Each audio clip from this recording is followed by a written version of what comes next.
All right. So we're on another podcast here on the Phantom Podcast. My name is Nabil Ahmed. I'm the CEO and co-founder of Phantom Foods. But you're not here to talk to me or even listen to me. We've got an amazing guest, Ashley, here to kind of tell us about her story, tell us what she's done, her experiences, and where she's going. We might have some surprises up our sleeve where we'll talk about some random stuff. But before I ruin this podcast, let me kick it off to Ashley to give us a quick intro and tell us everything amazing about you. All right. Awesome. Thank you, Nabil. I'm Ashley Ugarte, and I am the head of confections currently at Dandelion Chocolate. And I also have my side project coming along called Hijita, which is a Mexican chocolate brand that's coming up soon. But where I started, so we're gonna rewind really far back. I was born in Laredo, Texas, so I'm a Texas gal. And my family is my mom and my dad met in Mexico. So my mom is Mexican born. So I guess I'm technically first generation. I'm not sure the I'm correct not lingo I'm on not sure that, either. but uh, anyway, so they met, and my mom immigrated, to the U.S. and didn't go very far though. So my mom was born in Nuevo Laredo, which is like the very northern part of Mexico. My abuelita is from Veracruz and my abuelito is from Mexico City. So there's kind of we're covering a good portion of Mexico here. And but when they immigrated, obviously they were like following my dad because he at the time was living in Laredo, which is right on the border. So it's like the border side of the US in Texas. It's like Laredo is like basically like a little Mexico. Like it's practically like when I go back, it feels like I'm in Mexico, but it That's is awesome. yeah. So that's where I was born. And Well, I assume the food in Laredo is pretty good too. it's amazing. It is like I try to find there's good Mexican food here. It's good. It's good. But it's not the same. It's so different. And and and so and here in San Francisco, just to let everybody uh know, right? yeah. And the mission has some great spots, but I think there's something really special about obviously being in literally in Mexico. And then Texas is just, you know, like Laredo is kind of that like entry point into the US for a lot of like Mexican, importing and stuff like that. So yeah, that's where most of my mom's side of the family ended up because my mom Mhm. was able to bring over a lot of her brothers and sisters. And so my family comes from I have a ton of cousins and uncles, and on both sides of my family, they're like from a family of like 8 kids. And then it was just Yeah. me and my sister, and we were growing up down there. And so I always love food. Cooking is like a huge part of my life. And of course, I had an abuelita who was the most amazing cook. And I still have such fond memories of going to Mexico, being in like our tiny little home and where Yeah. my mom grew up, and just like the smells of like frijoles and like freshly made tortillas. And that was my first experience with chocolate. Like growing up, we drank chocolate. It was Mhm. not only was it like my own abuelita making like homemade chocolate, but there was actually a brand or is a brand called Abuelita, and it's what I think most like US like Mexican immigrant kids and stuff like would drink is like these little Mexican chocolate tablets. So you could you could Um, you could buy it in the US if you wanted yeah, to. yeah. Okay.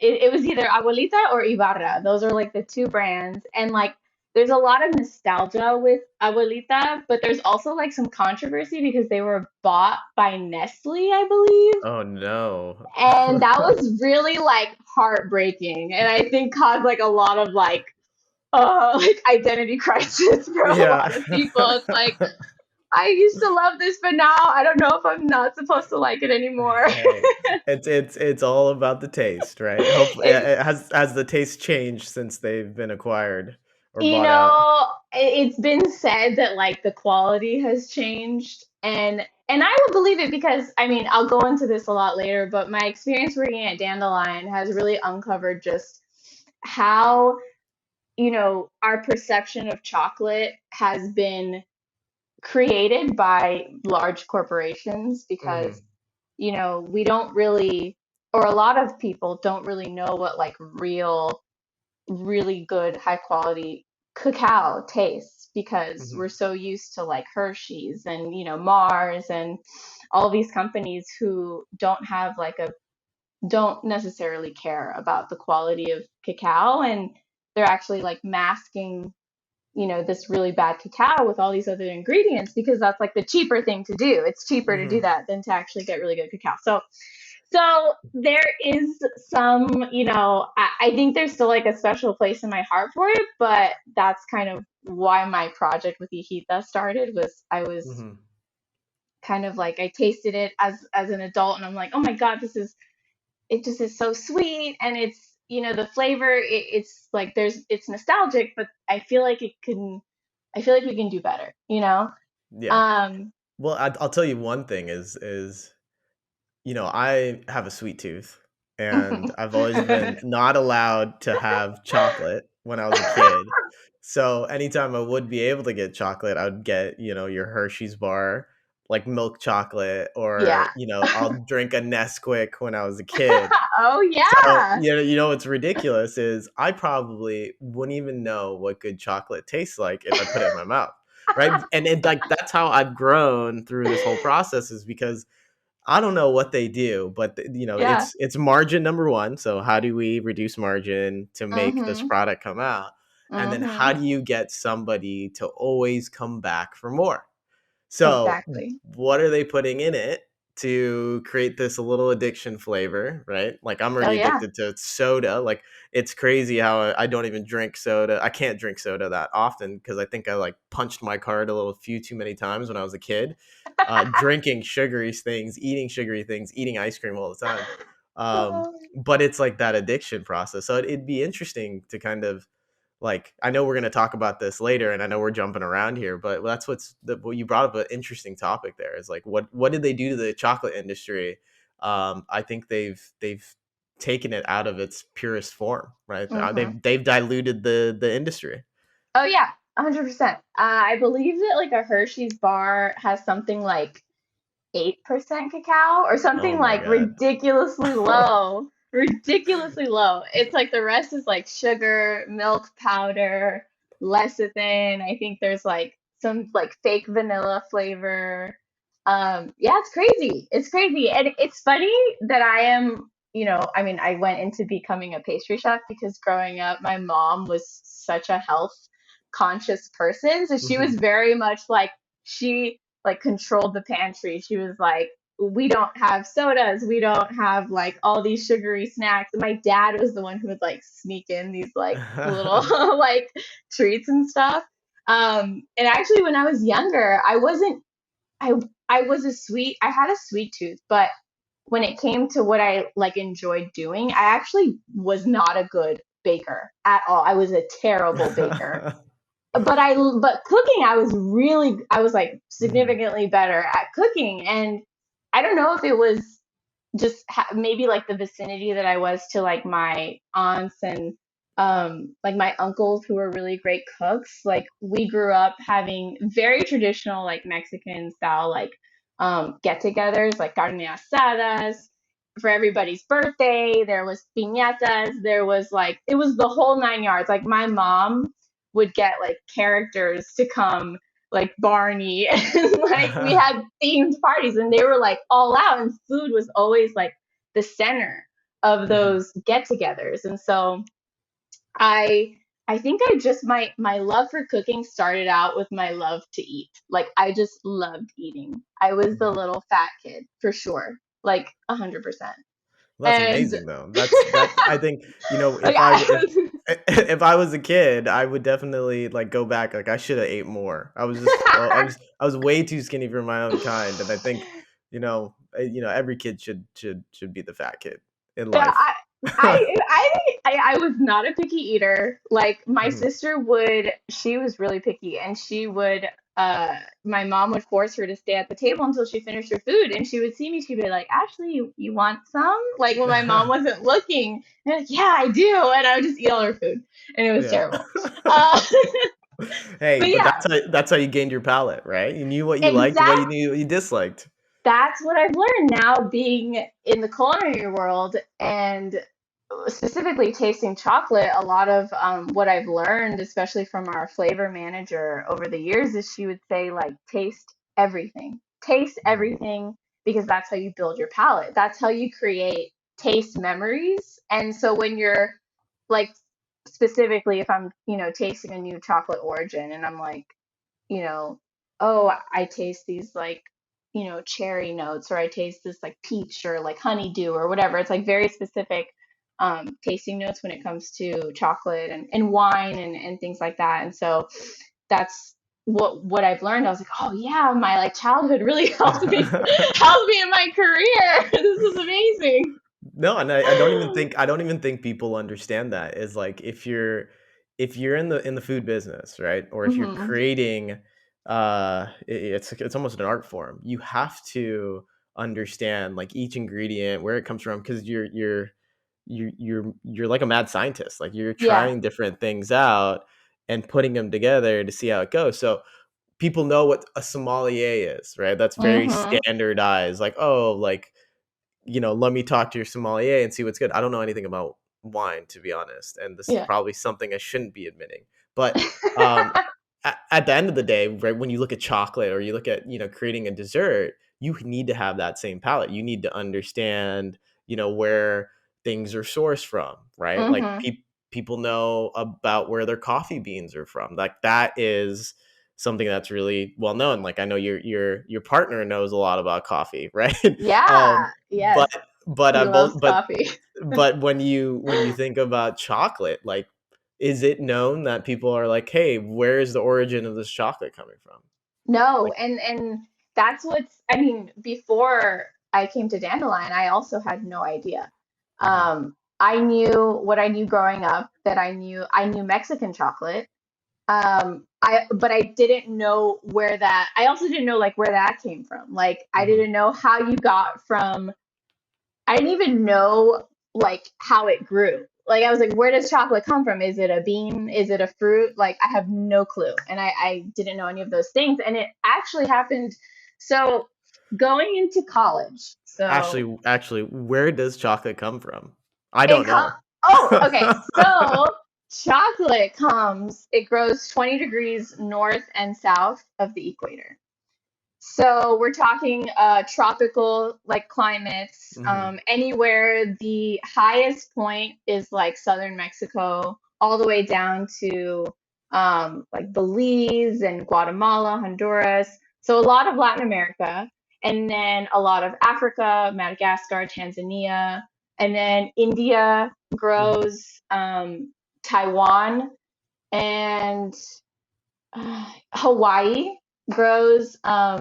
Yeah, there's an amazing amount of cacao origins. So it's that kind of that strip right through the middle on a Correct. map, right? And is it Yes. why is that, to be honest? Like is it the humidity, it's the temperatures, it doesn't survive in cold, I Correct. assume? Yeah, it's all of these different factors working together. So it's the climate, it's the conditions of the environment, the terroir.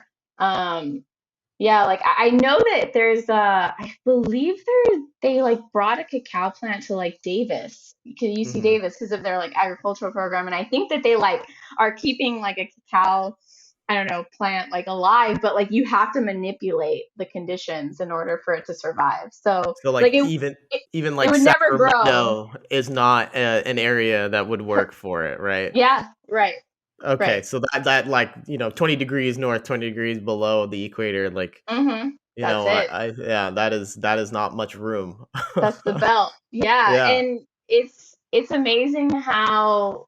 the history of like cacao and where it grew and like the origins of it too. I mean, also didn't realize that, I assumed like abuelita or like Ibarra, like they were sourcing like Mexican cacao. And I believe that that's not the case anymore, that now Mexico is actually like importing a lot of cacao from, other countries. But there's still some like amazing, amazing cacao in Mexico that is just uh it's like heirloom varieties, and they just grow in difficult conditions to harvest, so it just tends to be like easier to purchase from, other countries like Africa, for example. Mhm. But there's a lot of issues around cacao growing in Africa because of, slave labor, and it's terrible. So there's a Mhm. lot about cacao that um, people should know about. They should know about where their cacao comes from, because it affects people's lives and environments too. Especially the sustainability of growing cacao is Mhm. very similar to coffee. And coffee, which is a cover crop, or it's a crop that like grows in the shade, basically a shade crop. And cacao is the same.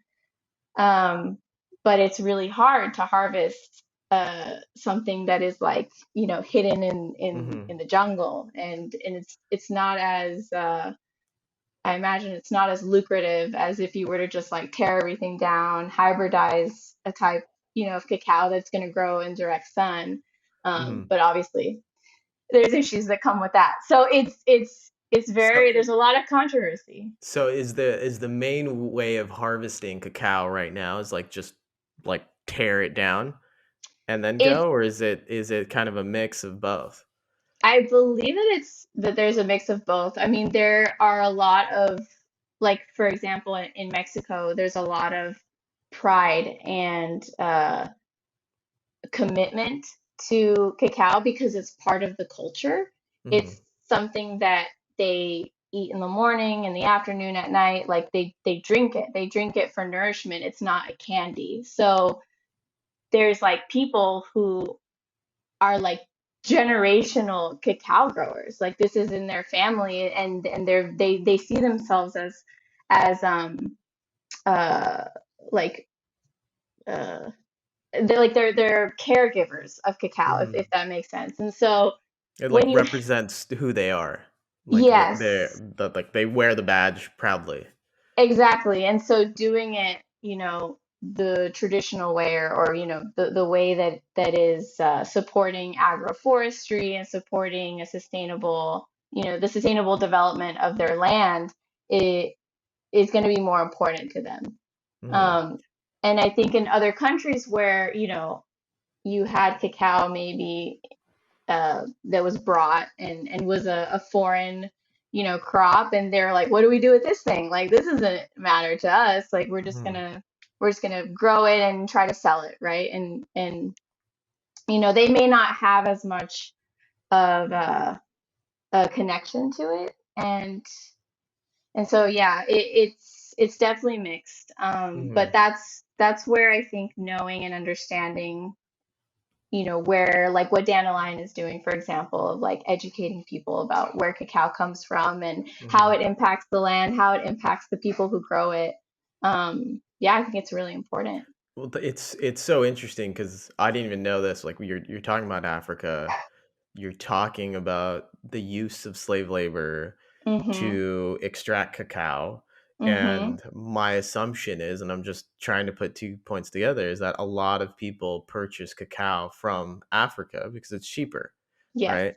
correct. Um, and my background comes from a long standing of Intel was my first job, which was crazy because they actually hired me. But we went through a big revamp of understanding where we source our materials Mm-hmm. and sourcing those materials almost like blood diamonds. We understood on the supply chain that, hey, this is coming from an area where they used forced labor to get these products, right? And they did this shift. I never even thought that would be applicable to chocolate or Mm-hmm. cacao, right? Like that's crazy, right? So Yeah. even understanding where your ingredients are is a very interesting interesting way for us to, as consumers, be educated, right? So like Yeah. I've just learned so much. It's from you. So that is crazy. So tell me a little bit more on how Dandelion educates people, like like how there's a sustainability play, and there's also just the right thing to do from a humanitarian perspective. Exactly. And I feel like that's something that our CEO, Todd, he always says. He says, we do this because it's just the right thing to do. Like Hmm. and there's, a love obviously for chocolate. And we want chocolate to be in the world forever, right? Like that's kind of like Yeah. our hope and our vision is that chocolate stays. And in order for chocolate to stay, we have to ensure that cacao is grown sustainably and is supporting um, positive, uh, like just a positive environment for the people who grow it. Hmm. Um, and so or Dandelion works directly with farmers. They have done a lot of efforts to support, the growth of the farmland and supporting the communities where these farmers are. And also making sure Greg, who was our bean sourcer, he traveled probably like most of the year to go and meet directly with these people and to see, how they're doing, also to see if they could provide like any help on growing and managing, the sustainability of growing the cacao. And so it was very like hands-on. Hmm. And that's where I learned a lot about why that was important. I also learned a lot about, you know, integrity and being ethical about these types of business practices, from my experience there, but also from my work with Turning Green, which was the nonprofit that I worked for during college and before I became a chef. And Judy, who was the executive director and my mentor and a great friend of mine, she was the one who introduced me to Dandelion because she said, Hmm. you know, I believe her because she lives and breathes like integrity. Like she will not support a company unless she like knows that they do like everything right. I love And that. yeah, and so Dandelion was on the list for her, and I'm super grateful for that because I think to be a chef and what called me to California was that there were so many chefs here who really paid attention to sourcing. Like Hmm. farm to table, you have like Alice Waters, you have all of these amazing chefs who highlight that in their menus and in what they were presenting and putting on the table. And to be a pastry chef and to have the chocolate that you're putting into the cake or whatever it is that you're doing being made right there Hmm. is insanely rare. Like before I worked at Dandelion, I was working at Cavallo Point with Hmm. Ethan Howard was my pastry chef there, and he taught me everything, and he was amazing. And like most restaurants and hotels, we used Valrhona, and Valrhona is a great, they're a great chocolate company. They're based in Europe, and they do a lot of like, bean to bar. I think they've just started doing bean to bar stuff, but that was my first kind of introduction to like a higher quality chocolate because I was so Hmm. used to like like the lowest of the low.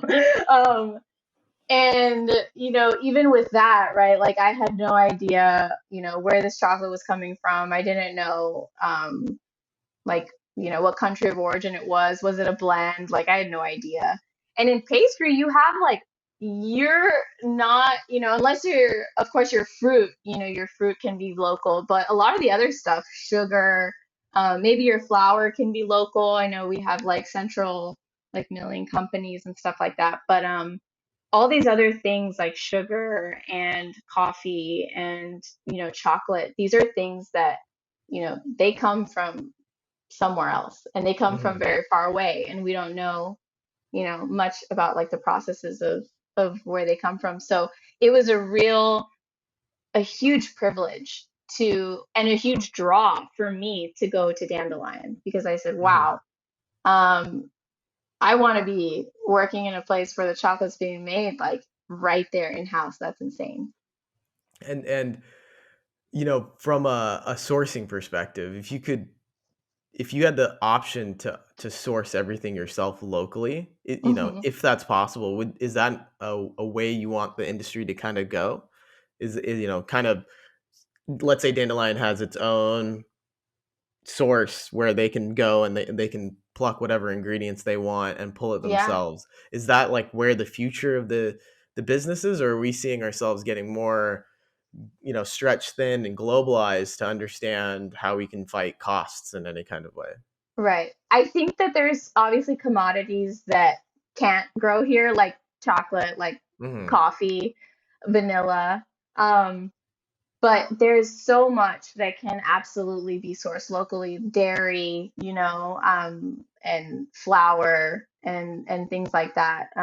Like we source from Strauss, which is Hmm. a beautiful dairy farm company here in the Bay Area. And yeah, that was another amazing experience I had working in the kitchen when I started at Dandelion. I started in the pastry kitchen, and our pastry chef, Lisa Vega, she is just such an incredible talent. And she came from the Michelin, chef world, and she was always really uh, very keen on, where these different ingredients come from. Because if you're working with incredible chocolate that is Hmm. two ingredient that is like made, with so much care, you can't ruin it with like some just like whatever like cream and dairy, and Hmm. butter that's just like, that is made horribly or something. So Yeah. she was that was important. That was important. And yeah, a So great model.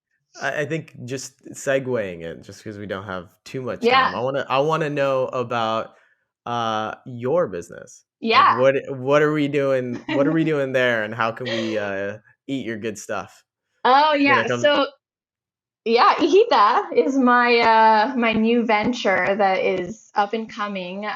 So what I've learned from I'm basically taking my heritage and my Mexican culture and everything that I've learned at Dandelion and like putting it together. Mhm. Um, I realized at Dandelion that we didn't have a Mexican origin. And I was like, what? There is literally Mexican chocolate. Like, what do you mean we don't have a Mexican origin? Like, how's that possible?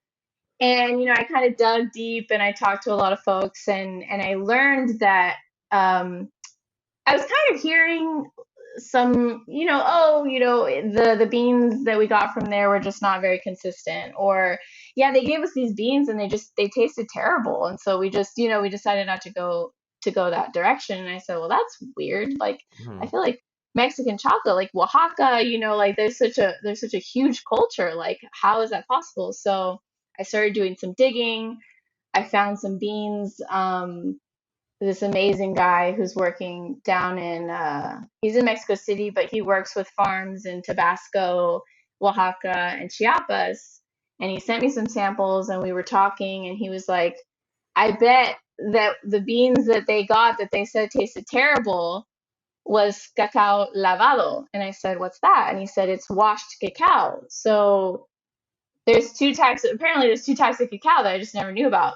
And it's Okay. not types, it's actually the production, the process. So there's fermented cacao, which is what you make bars and anything that you've tasted chocolate was made with fermented cacao because fermentation actually brings out a lot of those cacao notes. Cacao lavado is very unique to Mexico. It's something very cultural and traditional. And basically, instead of fermenting the cacao, they just wash it Mhm. and it has a stronger flavor. Uh, it actually there's I've seen some research, some scientific research, medical research that it has double the antioxidants of cacao, Oh wow. like of regular fermented cacao. And so this is actually the cacao that they use to make a lot of the traditional indigenous beverages. So Mhm. like chocolate, when it was first ever consumed, was not a chocolate bar; it was a drink. Mhm. And so the guy he told me, he said, if they tried to make a chocolate bar out of lavado, it would have tasted terrible. He was like, that's not what it's for. And that like sparked just this fire inside of me to be, to say, hey, I want to educate the world, about this Mexican cacao and the traditions behind it. And so yeah, so I've found amazing cacao in Mexico. I'm really excited about it. And yeah, I'm coming out with a line of Mexican chocolate drinks, and I'm coming out with probably some Mexican chocolate, like culinary chocolate that you can Hmm. cook with and bake with. You can pair mezcal with it. Yeah, so I'm Amazing. Yeah. super excited. I was gonna say that, like, when I heard when you said double the antioxidants, you said the Hmm. traditional way to consume cacao is as a beverage. Went straight to that saying, I need to have some. Like, I need to Yeah, try it, right? yeah, And yeah. I'm so happy you just said you're coming out with a line of beverages. I think that would be so amazing to try. And trust me, I'm eager to try it, and I can't wait till you're going big on the launch, and we're gonna spread it everywhere. Yeah, I'm super Yeah, stoked. that's And super good. it's a So I lot think of yeah, a lot of cool so stuff. I think where what do I want to ask next, and maybe you won't be able to give me that information, but what timeline are we looking at to where we can purchase some stuff? That's a great question. So I'm getting there's been some just like uh I've had some issues getting my cacao in, so we're a little bit behind, but Hmm. everything's good. I think my cacao is coming in 2 weeks, and then I'm setting up some kind of production. So it's going to be very small to start, but I'm hoping to hit some farmers markets potentially in March. So that's the Perfect. goal. That's the Well, goal. you got to save a small VIP package for me, and then you could give the Absolutely. rest to sell them at the farmers market. But I'll do a demo for you and everything because there's a whole way of preparing this cacao. I mean, it's kind of like a ritual, like the way you make your coffee, and Mhm. you've got your whole setup. It's and same with tea, right? Like there's kind of a ceremony around that. Well, with like drinking chocolate in Mexico, there's a special tool for it. It's called a molinillo, and you foam up this cacao because the natural cacao butter in it creates like this foam. And I believe it's like legend that, back in the day, a woman was like judged by like how good of a wife she would be by how much foam she created in her chocolate drink. Oh, wow. That's amazing. No, Yeah. that's super interesting, but that'd Yeah. be So really cool. you'll get the whole 9 yards when I have it ready for Yeah, you. we'll bring the team over, we'll do a recording too to see Oh, how it's perfect. made. I think it'll be Perfect. awesome. But Yeah. I think overall, Chef Ashley, I wanna thank you for, Thank coming on you. here. To be honest, I learned a tremendous amount of, Oh, not good. only about you, but about cacao, about the origins, about sustainability, about the way it's sourced, and to be honest, I'm very excited to see where you're gonna go.